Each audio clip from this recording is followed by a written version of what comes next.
time to bug out with the bug out event.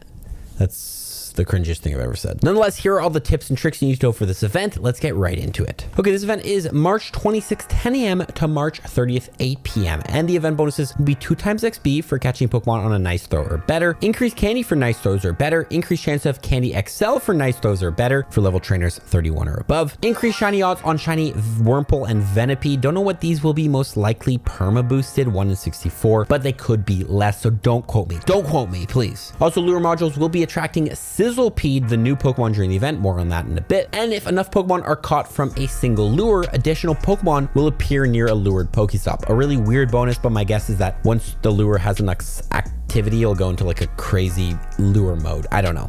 Spawns during the event will be Caterpie, Weedle, Wurmple, and Nincada, Venipede, Dwebble, Joltik, Grubbin, Dupitor, Nimble, and rare spawns for Cutiefly. We'll have exclusive event field research tasks to get you Mega Energy for either Beedrill, Pinsir, Heracross, or Scizor, Scatterbug candies, and encounters with event-themed Pokemon. The 1-star region event will be Scyther, Nincada, and Sizzlepede. The 3 stars will have Beedrill, Scizor, and Kleavor. The 5 stars will have Heatran, and the Mega Raids will have Mega Pinsir. The max battle bosses will be Charmander, Caterpie, Chansey, and Pidove, and there will be a free timed research that will get you the rewards of 1 lure module and encounters with Shedinja, Sizzlepede, Kleavor, and more. Of course, it is a Pokemon Go event, so there's always a ticketed special research you can buy. Once you buy this research, it will not expire, but it will get you 1 lure, 2 premium battle passes, and encounters with Heracross, Sizzlepede, and Kleavor. We'll have new avatar items during the event you can claim in the in-game shop, including the Scoliopede jacket and the Sizzlepede boots. Now let's get right into it. Okay, Sizzlepede and Centiscrotch, the new Pokemon, a bug and fire type Pokemon, a really cool typing, takes 50 candies to make this evolution. Is it good? Well, Centiscrotch is going to be a Pokemon with a stamina of 225, attack of 220, defense of 158, max CP of 3,381. For fast moves, it can learn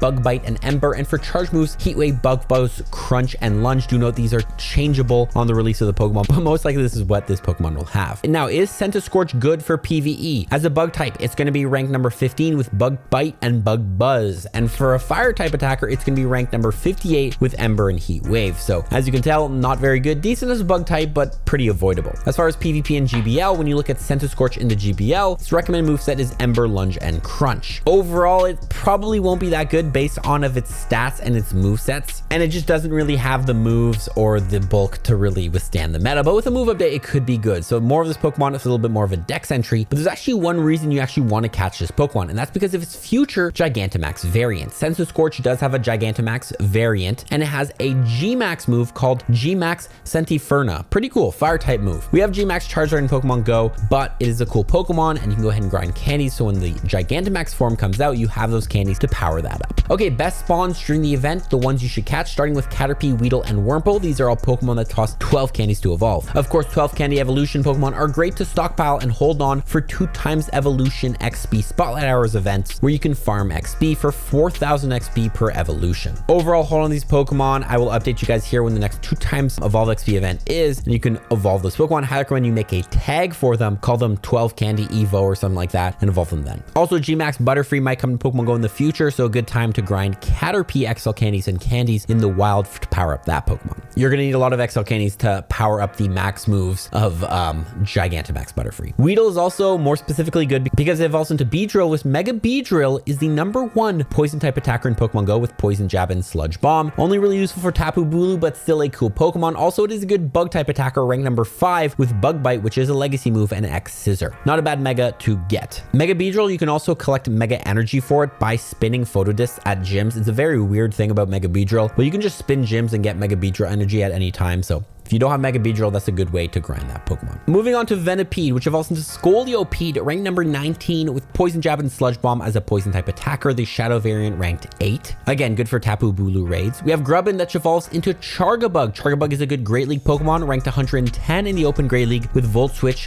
which is a legacy move, X Scissor, and Discharge. Rank 1 IVs 0, 13, 15. This Pokemon could be really good in the Catch Cup Season of Midas Mastery at the end of this season. This is a good opportunity to get that Pokemon. Grubbin also can evolve all the way up into Vikavolt, Vikavolt, which is the number 12 bug type attacker in Pokemon Go with Bug Bite and X Scissor. Really, really good for Pokemon like Hoopa Unbound raids or potentially Wu-Chen or Calyrex raids in the future. Do note you need to be near a magnetic lure to evolve this Pokemon into Vikavolt. Dewpider's in there, which evolves into Araquanid. Araquanid is going to be ranked number 39 in the Scroll Cup with Bug Bite, Bug Buzz, and Bubble Beam. This Pokemon used to be good for PvP, got nerfed a little bit. It has a really, really unique type combo, making it a good core breaker. With a future move update, this Pokemon could come back. Nibble's in there, which evolves into Low Kicks. Low Kicks is ranked number 91 in the Great League with Sucker Punch, X Scissor, and Trailblaze. Ranked number 68 in the Scroll Cup with the exact same moveset, and overall could be good for the Catch Cup Season of Mighty Mastery at the end of the season. Moving on to the raids, what are the best ones to go after? We have Scyther, which evolves into Scizor, Mega Scizor. Ranked number 3 is the bug type attacker, Fury Cutter, and X Scissor for the moveset, and also a good opportunity to grind candies for Shadow Scizor, which is ranked number 7 with the same moveset. Mega Scizor can also be used as a steel type attacker with Bullet Punch and Iron Head. It's ranked number 10. Shadow Scizor ranked number 16. Remember, you do need a metal coat to evolve Scyther into Scizor. Mega Pinsir is also in the Mega Raids, which currently is the number 2 bug type attacker in Pokemon Go with Fury Cutter and X Scissor. Regular Pinsir ranked number 16 with Fury Cutter and X Scissor, and Shadow Pinsir number 8. Overall, very, very good bug type attacker. Again, only really, really good for things like Hoopa Unbound if that Pokemon ever does return. Now, the best counters to take down Mega Pinsir will be Mega Diancie, Shadow Rampardos, Mega Rayquaza, Shadow Rhyperior, Mega Tyranitar, Mega Aerodactyl, Shadow Gigalith, Rampardos, Tyrantrum, Shadow Aerodactyl, Terrakion, Rhyperior, Gigalith, Shadow Salamence, Shadow Tyranitar, and Shadow Darmanitan. Now, in the 5-star raids, we do have Heatran with its legacy move, Magma Storm. This is the number 16 fire type attacker in Pokemon Go with Fire Spin and Magma Storm, and ranked number 3 in the Shadow variant. It's also ranked number 44 in the Master League and 31 in the Shadow variant. So a very, very good Pokemon to go after in the 5-star raids. Now, the best counters to take down Heatran based on time to win will be Primal Groudon, Shadow Groudon, Mega Garchomp, Shadow Garchomp, Landorus Therian, Shadow Rhyperior, Excadrill, Shadow Mamoswine, Groudon, Mega Swampert, Garchomp, Shadow Golurk, Mega Lucario, and Shadow Rhydon. Moving on to the Dynamax Pokemon, what are the best ones to go after? Dynamax Charmander's in there, evolving into Dynamax Charizard. Obviously, Gigantamax Charizard, way, way better, but Dynamax Charizard still a strong Dynamax fire type max attacker. Charizard is also the only Pokemon currently that can have a dragon type max move of Max Whirlwind, I don't know how to say it, if you give it Dragon Breath Legacy moveset. So that's pretty cool because Gigantamax Charizard can't use that because it automatically uses its G-Max move. You can also use Charizard to evolve it into Mega Charizard Y, which is the number 1 fire type attacker in Pokemon Go with Fire Spin and Blast Burn Legacy move. Very, very common fire type. Like, a lot of things are weak to fire in Pokemon Go. It's actually the type that hits the most amount of raid bosses. So very, very strong. Also really going to be good for Crown Zacian and Zamazenta, which are coming for GoFest 2025. Dynamax Chansey is also in there, which evolves into Dynamax Blissey. Blissey and Chansey are obviously fantastic gym defenders, but Dynamax Blissey is also the number 1 tank Dynamax Pokemon in Pokemon Go. When you're in a max battle, the best strategy is to have a tank Pokemon, and then when you Dynamax, switch into your attacker Pokemon, and then switch back into your tank when you're on Dynamax to build your max meter. Highly recommend you get some Dynamax Blisseys to have a couple tanks on your team so you can take a lot of hits. Dynamax Pidove is also in there, and as a max attacker, Unfezant isn't the top flying type attacker in Pokemon Go, but is a decent cheap alternative to things like Moltres or Moltres.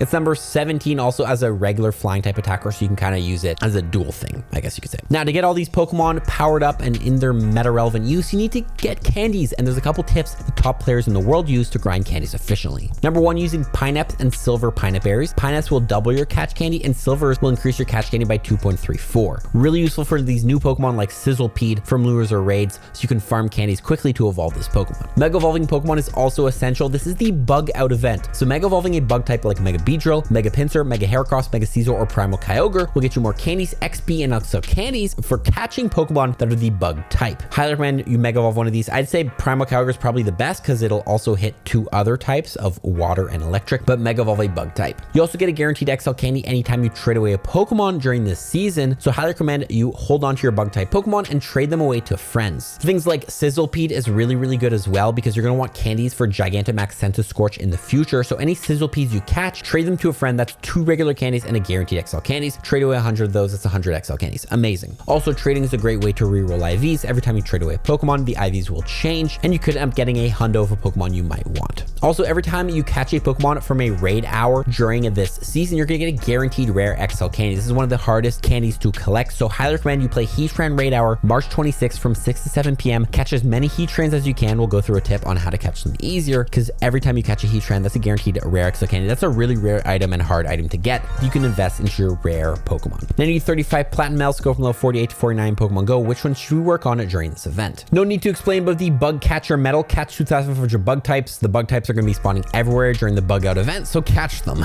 There's also a couple other of these medals you can go ahead and work on. For example, the Kindle medal.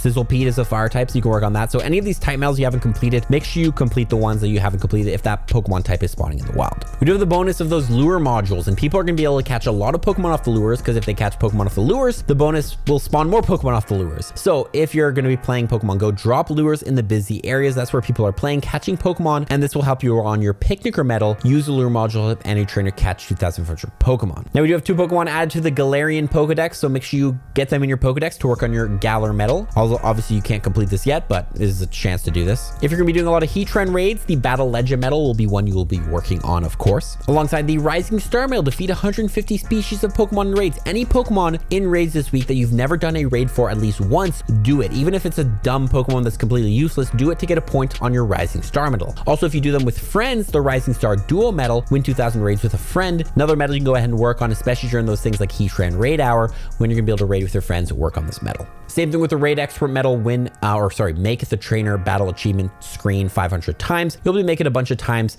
especially if you're gonna be doing a lot of raids during this event. Finally, I'll talk about the successor medal, Mega Evolve a Pokemon 1,000 times. We talked about Mega Beedrill energy from spinning stops, and also there's a bunch of field research tasks for these Pokemon. So if you get a bunch of Mega Energy for one of these bug type Megas like Pinsir or Caesar or Beedrill, Mega Evolving them back and forth, although it might seem like a waste of Mega Energy, can help you on your successor medal, Mega Evolve a Pokemon 1,000 times. Mega Beedrill is especially good for this because it's a very cheap Mega to do, and again, you can just spin gyms and get Mega Beedrill energy randomly, so it's really easy to replenish that. Now, when you are playing this event, remember to download all assets in your advanced section of your settings. Downloading all assets will download them all to your game phone, making for a much smoother gameplay experience, as that phone will be pulling the assets off of your phone instead of the internet. You can also go ahead and activate native refresh rate while you are in there. This will use your phone's native refresh rate when you're playing Pokemon Go, making for a much smoother gameplay experience. Now, in terms of adventure effects, there's 2 options. Number 1, Palkia Spatial Rend Adventure Effect will double your spawn distance. This will allow you to see more Pokemon. The more Pokemon you see, the more you can catch, the more candy, XP, Stardust, all that stuff you can collect at a quicker pace. If you don't have a Palkia with Spatial Rend, I recommend you see if you have a friend in your local area or a trainer in your local area that can trade you over one with that legacy move. If you don't want to go with that, specifically for Heatran Raid Hour March 26th from 6 to 7 p.m., activate the Iceburn Adventure Effect from White Kyurem. This will give you a 1.5 times catch multiplier on the Pokemon you catch, and it'll also slow down that catch circle, making it easier to hit great and excellent throws. This will allow you to catch Heatrans quicker during the raid hour, and the quicker you catch the Heatrans, the more rare Exo Candies you get, because that's one of the bonuses, and the more raids you can complete in the hour, because you're able to catch the Pokemon quicker and move on to the next raid quicker. So when you're playing raid hour, activate Iceburn. Free Shock is another option, but the bonus catch multiplier is only 1.25, so obviously it's just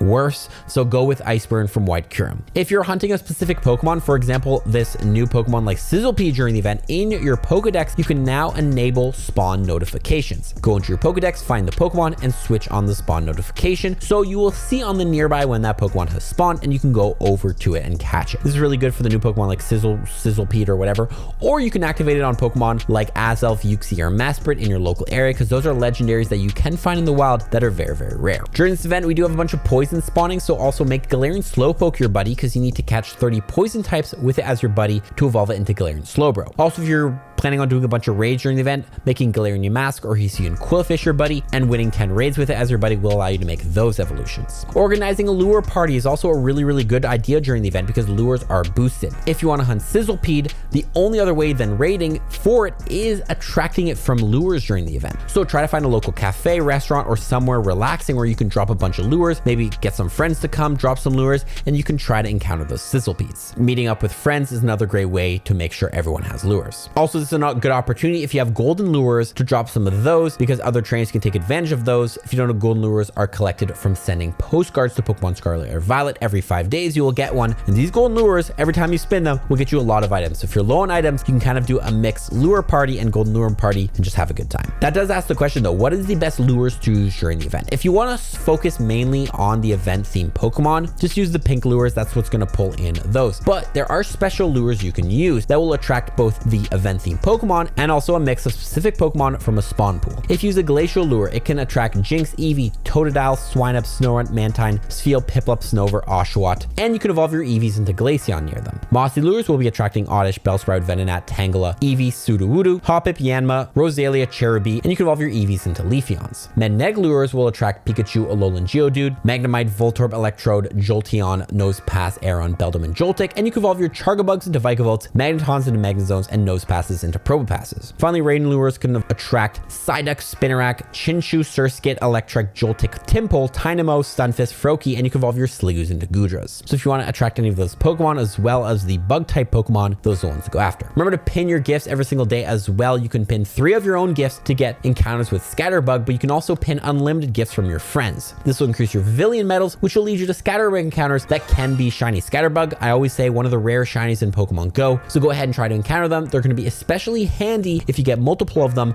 to trade them away at the future GoFest events this summer. Now, Shiny Meloetta Dazzling area, the page 1 requires you to catch a bunch of Pokemon from Gen 1, 2, 3, 4, and 5. Obviously, Gen 1, we have Caterpie, Weedle, Beedrill, Scyther, and Pinsir spawning. For Gen 2, you have Scizor spawning. For Gen 3, you have Wurmple. For Gen 5, you have Joltik and Dwebble. So look for those Pokemon if you haven't completed page 1 of the Dazzling area special research. Also, page 3 of this Masterwork research does require you to have a bronze showcase star medal. So drop into showcases if you can, so you can at least get that medal to a bronze so you can actually complete and get your shiny Meloetta. Watch the other 2 videos on screen if you enjoyed this one. You will enjoy those as well. Good luck during the Bug Out event. Bug out, boys.